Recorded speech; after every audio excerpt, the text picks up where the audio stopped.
The marble lobby of the Meridian Hotel felt like a museum, beautiful, expensive, and utterly lifeless. Lily Jean clutched her purse tighter, her knuckles white against the worn leather. Every instinct screamed at her to turn around, to walk back through those golden revolving doors and find another way. Any other way. But there was no other way. Not anymore. Miss Zhang. A woman in an immaculate navy suit approached, her smile professional and distant. I'm Victoria Chen from Sterling Companions. Mr. Russo is waiting in the penthouse suite. If you'll follow me. Lily's throat was too dry to speak, so she just nodded. Her reflection caught in the polished elevator doors as they closed, a girl who looked younger than her 23 years, dark hair pulled into a simple ponytail, wearing the nicest dress she owned. It was from Target. In a place like this, it might as well have been from a thrift store. The agency had been clear about the arrangement. 1 month. A contracted companionship with a wealthy client who valued discretion. $20,000, enough to pay off her father's gambling debts to people who'd made it very clear what would happen if the money didn't appear. People who'd already broken her father's hand as a warning. I need you to remember, Victoria said quietly as the elevator climbed, that you're in complete control. If at any point you're uncomfortable, you can leave. Mr. Russo understands the terms of the arrangement. Lily almost laughed. Control. She'd lost control the moment her father had borrowed money from loan sharks to feed his addiction. The moment her mother had died 3 years ago, leaving Lily to hold together a family that was determined to fall apart. The moment her younger sister Sophie had looked at her with those trusting eyes and asked if everything would be okay. The elevator opened directly into a penthouse that belonged in a magazine. Floor-to-ceiling windows overlooked the city's glittering skyline. Modern art hung on white walls. Everything was clean lines and expensive taste. And standing by the windows, hands in his pockets, was Alessandro Russo. He was younger than she'd expected, maybe early 30s. Tall, dark-haired, wearing jeans and a simple black sweater that probably cost more than her monthly rent. But it was his eyes that caught her off guard. She'd expected arrogance, entitlement, the cold gaze of someone who bought people. Instead, he looked sad. And nervous. Miss Zhang, he said, his voice softer than she'd anticipated. Thank you for coming. I'm Alessandro. He didn't move to shake her hand, seeming to sense that she needed space. Victoria cleared her throat. I'll leave you two to talk. Lily, you have my number if you need anything. She disappeared into the elevator, leaving them alone. The silence stretched. Alessandro seemed as unsure as she felt. Would you like to sit down? He finally asked, gesturing to a cream-colored sofa. I ordered some food. I wasn't sure what you liked, so I got a variety. Are you hungry? The question was so ordinary, so unexpectedly considerate, that Lily felt her careful composure crack slightly. Yes. I didn't eat today. Something flickered in his expression, concern, maybe. That's not good. Come on, let's eat first. Everything else can wait. He led her to a dining table where an absurd spread of food waited, Italian, Chinese, Thai, American comfort food. I know it's too much, he said with a self-deprecating smile. I'm not great at this. At people. Despite everything, Lily felt the corner of her mouth twitch. This is too much food for 10 people. Then we'll have leftovers. He pulled out a chair for her, then hesitated. Is this okay? The chair thing? I'm not trying to be. I don't know what the protocol is here. Lily sat, completely confused. This wasn't what she'd expected. She'd steeled herself for a predator, for someone who would view her as an object he'd purchased. Instead, she got an awkward billionaire who ordered too much takeout and didn't know the protocol for his own arrangement. What's your favorite food? Alessandro asked, sitting across from her, notably far away, she noticed. Giving her space. Why does that matter? Because I'd like to know. He met her eyes, and she saw he was serious. The agency explained that we have a month together. A month is a long time to spend with someone whose favorite food you don't know. Soup dumplings, Lily heard herself say. From this little place in Chinatown that my mom used to take me to. His face softened. Used to. She died 3 years ago. I'm sorry. And he sounded like he meant it. My mother died when I was 12. It doesn't get easier, does it? You just get used to the wait. Lily stared at him, this stranger who was supposed to be using her, who instead was sitting across a table talking about grief like a real person. No, she whispered. It doesn't. They ate in silence for a while, but it wasn't uncomfortable. Alessandro asked simple questions, what she studied before dropping out of college, what books she liked, if she'd seen the latest Marvel movie. He told her about his work in tech, about building security software, about growing up in foster care after his mother died. I'm going to be honest with you, Alessandro said finally, pushing his plate away. I'm not good at relationships. At trust. 3 years ago, my fiancée left me 2 days before our wedding. Turned out she'd been feeding my business secrets to my competitor the entire time we were together. Everything she said and did was calculated. The whole relationship was a lie designed to destroy me. Lily's chest tightened. I'm sorry. After that, I convinced myself that everyone had a price. That at least with an arrangement like this, everything's honest and upfront. But now you're here, and I'm realizing I don't actually want. He stopped, running a hand through his hair. I'm doing this badly. What don't you want? Lily asked quietly. He looked at her, really looked at her, and she saw vulnerability in his eyes that shocked her. I don't want to be the kind of person who treats another person like a transaction. I thought I could, but I can't. So here's what I'm proposing, stay the month. Live here in the penthouse. There are 3 guest rooms, take your pick. No expectations. No obligations. Just companionship. Someone to talk to. Someone who's here because of a contract, yes, but who might also choose to be here, just a little bit. You'd pay me $20,000 to just talk to you. I'd pay you $20,000 because you need it and I have more money than I know what to do with. What we do with the month is up to both of us. He leaned forward. I know you need this money. The agency told me it's urgent. I'm not trying to take advantage of that.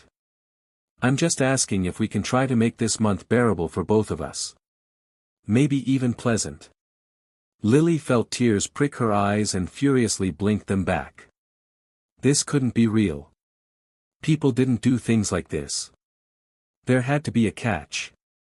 Why? She asked, her voice breaking. Why would you do this? Alessandro smiled sadly.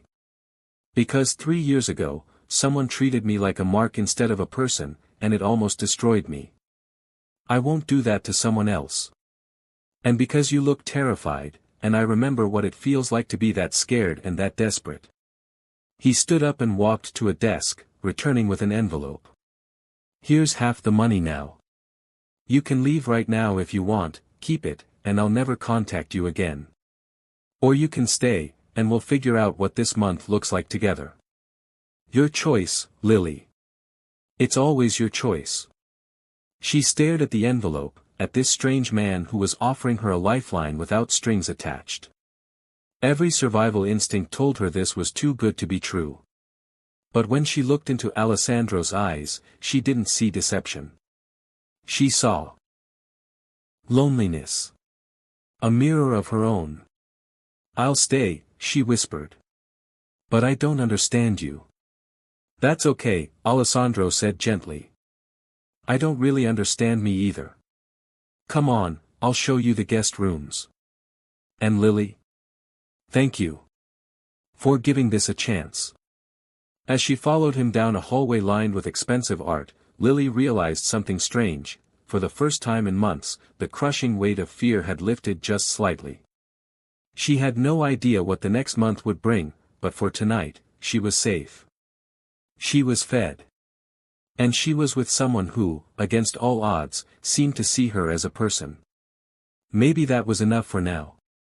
Lily woke up confused. The bed was too soft, the sheets too expensive, the ceiling too high. Then reality crashed back, the penthouse, Alessandro, the arrangement. She grabbed her phone, 9:47 a.m. She'd slept 10 hours. When was the last time she'd done that? The smell of coffee and something sweet drifted under her door. She found Alessandro in the kitchen, wearing faded jeans and an MIT hoodie, looking more like a grad student than a billionaire. He was attempting to flip a pancake and failing spectacularly, batter splattering on the marble counter. "I'm not a cook," he announced without turning around. "Fair warning. I can see that." Lily couldn't help the small smile. "Do you want help?" Desperately. He stepped aside, looking relieved. "There's coffee. I didn't know how you take it." "Black is fine." As she salvaged the pancake situation, Lily felt the surreal quality of the moment. Yesterday she'd been terrified. Today she was making breakfast with a stranger who happened to be a billionaire who'd hired her for companionship but actually just seemed lonely. "So," Alessandro said, leaning against the counter with his coffee, "I was thinking. We have a month together. We should probably establish some ground rules. Make this work for both of us." Lily flipped a pancake successfully. "What kind of rules?" "Well, for starters, you can leave whenever you want. The guest room is yours, completely private. I work from home mostly, but I'll stay out of your way if you need space." He paused. "And if I do or say anything that makes you uncomfortable, tell me immediately. Please." "Okay." Lily plated the pancakes. "My rules: I need to call my sister every day. She's 16 and living with my aunt right now while Dad's recovering. She worries. Of course. Use any phone in the apartment. Make long calls. Whatever you need." Alessandro grabbed plates. "What else?"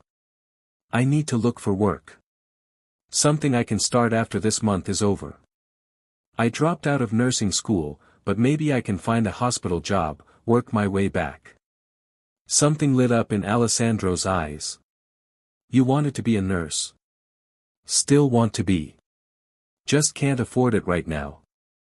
They sat at the dining table, the morning light flooding through the windows. The city stretched below them, alive and indifferent to their strange situation. "Tell me about it," Alessandro said. "Why nursing?" Lily hesitated, then the words spilled out. She told him about her mother's long illness, the nurses who'd been kind when nothing else was, how she'd felt purposeful in those hospital halls. She talked about Sophie, bright and college-bound, who needed support. About her father, a good man once, destroyed by grief and gambling. "What kind of rules?" "Well, for starters, you can leave whenever you want. The guest room is yours, completely private. I work from home mostly, but I'll stay out of your way if you need space." He paused. "And if I do or say anything that makes you uncomfortable, tell me immediately. Please." "Okay." Lily plated the pancakes. "My rules: I need to call my sister every day. She's 16 and living with my aunt right now while Dad's recovering. She worries. Of course. Use any phone in the apartment. Make long calls. Whatever you need." Alessandro grabbed plates. "What else?" "I need to look for work. Something I can start after this month is over. I dropped out of nursing school, but maybe I can find a hospital job, work my way back." Something lit up in Alessandro's eyes. "You wanted to be a nurse. Still want to be. Just can't afford it right now." They sat at the dining table, the morning light flooding through the windows. The city stretched below them, alive and indifferent to their strange situation. "Tell me about it," Alessandro said. "Why nursing?" Lily hesitated, then the words spilled out. She told him about her mother's long illness, the nurses who'd been kind when nothing else was, how she'd felt purposeful in those hospital halls. She talked about Sophie, bright and college-bound, who needed support. About her father, a good man once, destroyed by grief and gaming. Alessandro listened like her words mattered. Really listened, asking questions, not checking his phone, fully present. "Your turn," Lily said finally. "Why tech security?" His smile turned rueful. "Control issues. If I can make things secure, hack-proof, protected, then maybe nothing bad can happen. Childhood trauma response, probably. After my mom died, I bounced through foster homes. Some were okay. Some." He shrugged. "I learned that the only person I could count on was myself. Code doesn't lie. Systems don't betray you if you build them right. Until your fiancé. Until Elena." He pushed his pancakes around. "She was perfect. Said all the right things. 3 years together, and I never suspected. Turned out my competitor hired her specifically to get close to me, steal my code, destroy my company from the inside. That's awful. It worked, too. Almost lost everything. Spent the last 3 years rebuilding, trusting no one, convinced that everyone just wanted something from me." He looked up at her. "That's why I contacted the agency. I thought if I paid for companionship, at least I'd know where I stood. Honest transaction, no lies." "But?" Lily prompted. "But then you showed up, terrified and trying so hard to be brave, and I realized I didn't want a transaction. I just wanted." He trailed off, looking vulnerable. "Someone real. Even if it's temporary." Lily's chest tightened. "I'm here because I need money to save my father from loan sharks. That's not exactly the foundation for real. Maybe not. But we can be honest with each other about that, at least. No pretending." He held up his coffee mug. "To radical honesty." Lily clinked her mug against his. "To radical honesty." The next week fell into an unexpected rhythm. Alessandro worked in his home office while Lily explored the penthouse, read books from his extensive library, and video-called Sophie. Evenings they cooked together, or attempted to, with varying success. They watched movies, argued about plot holes, introduced each other to their favorite shows. Alessandro told her about building his company from nothing, sleeping in his office, living on ramen. Lily told him about her mother's last days, the weight of responsibility, the guilt of leaving school. "You'll go back," Alessandro said one night as they did dishes. "When you're ready. Can't afford it. There are ways. Scholarships, payment plans, working part-time. You're smart, Lily. Really smart. I've watched you solve puzzles in your head, the way you analyze things. You'd be an amazing nurse." The casual confidence in his voice made her throat tight. When was the last time someone believed in her like that? On day 10, Alessandro came home from a rare in-person meeting looking shaken. Lily was reading on the couch and looked up immediately. "What happened?" He sank into a chair, running his hands through his hair. "Elena. My ex. She's back in the city. She tried to contact me, wants to explain everything. Her new company failed, apparently. Are you going to see her?" "God, no." He looked at Lily. "For 3 years, I've been angry. Bitter. Convinced I could never trust anyone again. But this past week and a half with you, I've remembered what it feels like to just talk to someone. To laugh. To be seen as a person, not a bank account or a mark." Lily set her book down. "Alessandro. I know this is an arrangement. I know you're here because of the contract. But I need you to know that I'm grateful. For your honesty. For your company. For reminding me that not everyone is Elena. Before she could stop herself, Lily crossed the room and hugged him. He froze for a moment, then his arms came around her carefully, like she was something precious. Thank you, she whispered. For treating me like a person. For not taking advantage. They stood like that for a long moment, and something shifted between them. Something neither was ready to name yet. That night, Lily lay in her guest room, thinking about the strange turn her life had taken. She'd come here expecting the worst and found something she'd never anticipated, a friend. Someone as broken and lonely as she was, trying to be kind despite his wounds. It was just companionship, she told herself. Just two people getting through a difficult month together.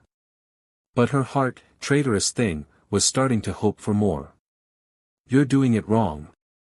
Alessandro looked up from the puzzle spread across the coffee table, indignant. There's no wrong way to do a puzzle.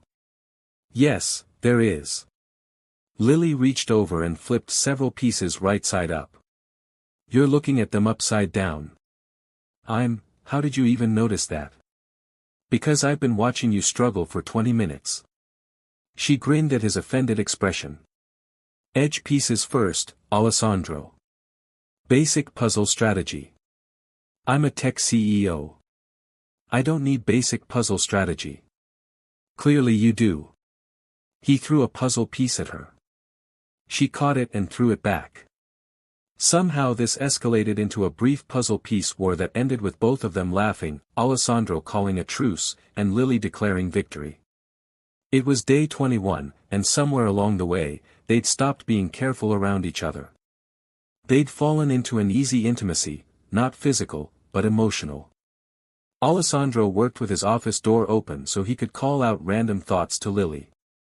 She'd curl up on the couch outside his office, studying nursing textbooks he'd mysteriously ordered for her, occasionally throwing sarcastic comments his way. They cooked elaborate meals together, played board games with fierce competitiveness, debated everything from philosophy to whether pineapple belonged on pizza. Lily had video-called Sophie from the penthouse multiple times now, and Alessandro had wandered into frame once, cheerfully arguing with Sophie about some anime show they both apparently watched. Her sister had texted later, "Who's the cute nerd? He's nice. You seem happy." That had made Lily's heart do something complicated. "Hey," Alessandro said now, abandoning the puzzle. "I have something for you. Come here."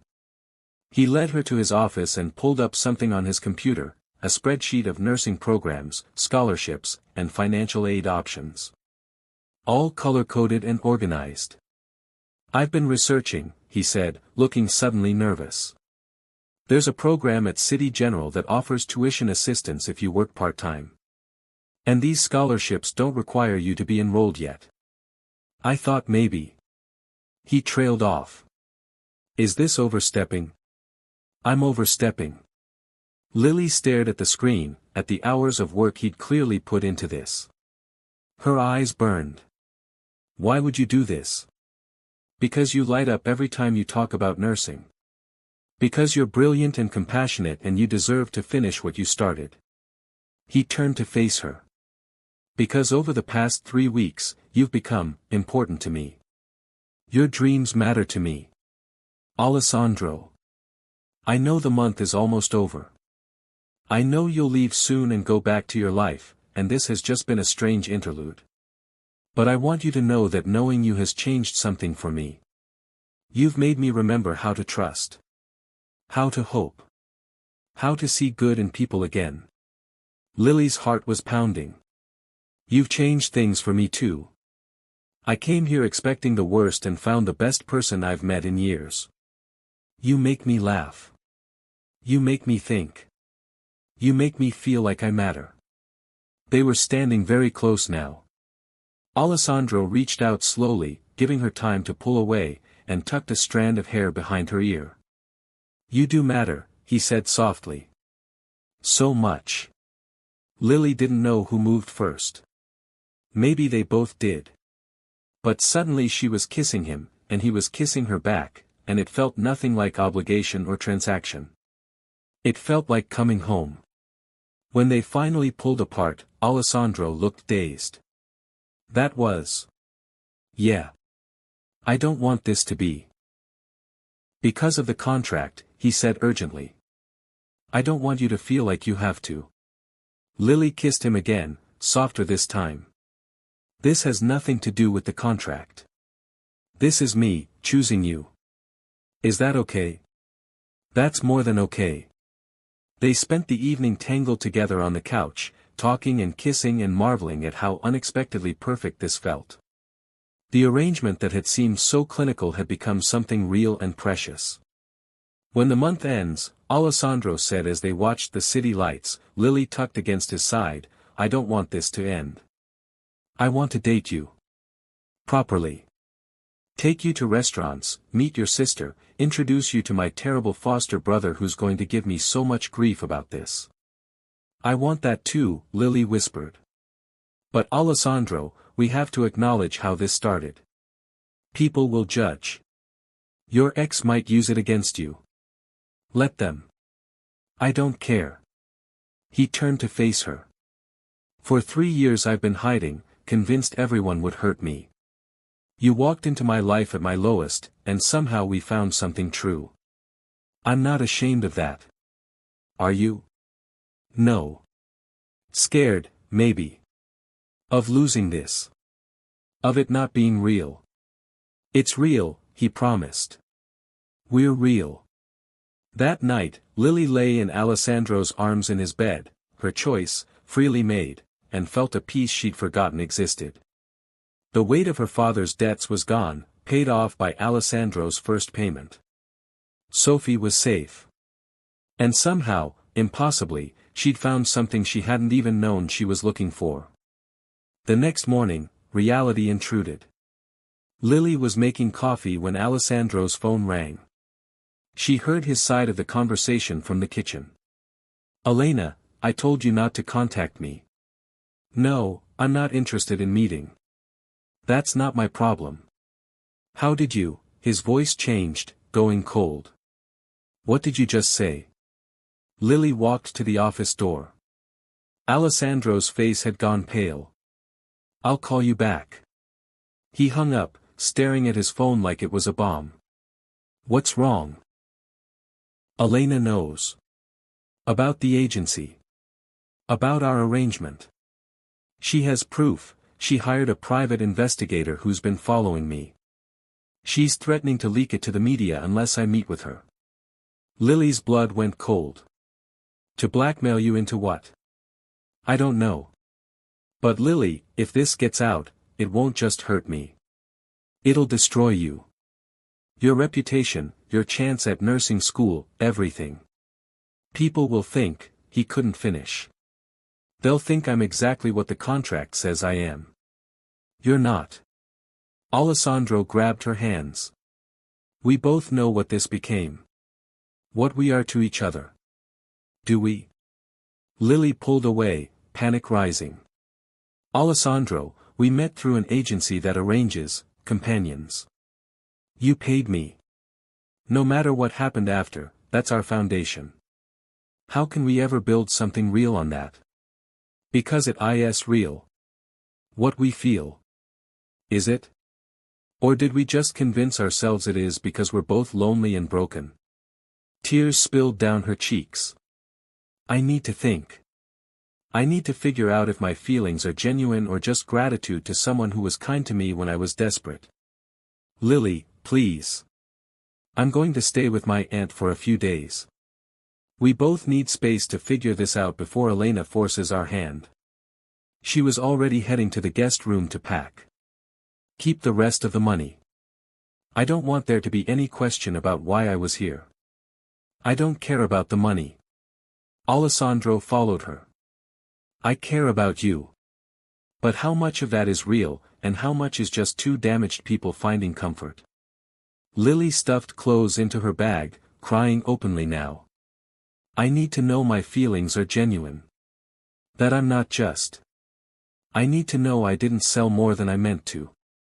You didn't sell anything. We found each other. She stopped at the door, looking back at him, this man she'd come to care for so deeply. Then give me time to figure out if what I feel for you is real love or just relief that someone finally treated me with kindness. Because I need to know the difference. How much time? I don't know. But Alessandro, if Elena leaks this, you should deny it. Protect yourself. Say I was just a friend you were helping. Don't let me drag you down. I would never do that to you. Maybe you should. She wiped her eyes. I'm sorry. For all of this. Don't be sorry for the best 3 weeks of my life. That broke her completely. Lily fled, taking the elevator down with blurred vision, emerging into the morning sun with no idea how to untangle what was real from what was transaction, what was love from what was gratitude, what was genuine from what was just two lonely people finding temporary harbor in each other. Behind her, Alessandro stood at his window, watching her disappear into the city, his heart breaking but understanding why she needed this. Elena had poisoned his last relationship with lies. He wouldn't let her poison this one by forcing them together before they were ready. If Lily came back, it would be by choice. Real choice. Not contract, not obligation, not desperation. Just her, choosing him. And him, waiting for her, for however long it took. Because what they'd found in those 3 weeks was worth fighting for. Worth waiting for. Worth believing in, even when the foundation seemed shaky. Love, it turned out, wasn't about perfect beginnings. It was about choosing each other, over and over, despite everything. And Alessandro would wait for Lily to make that choice when she was ready. However long it took.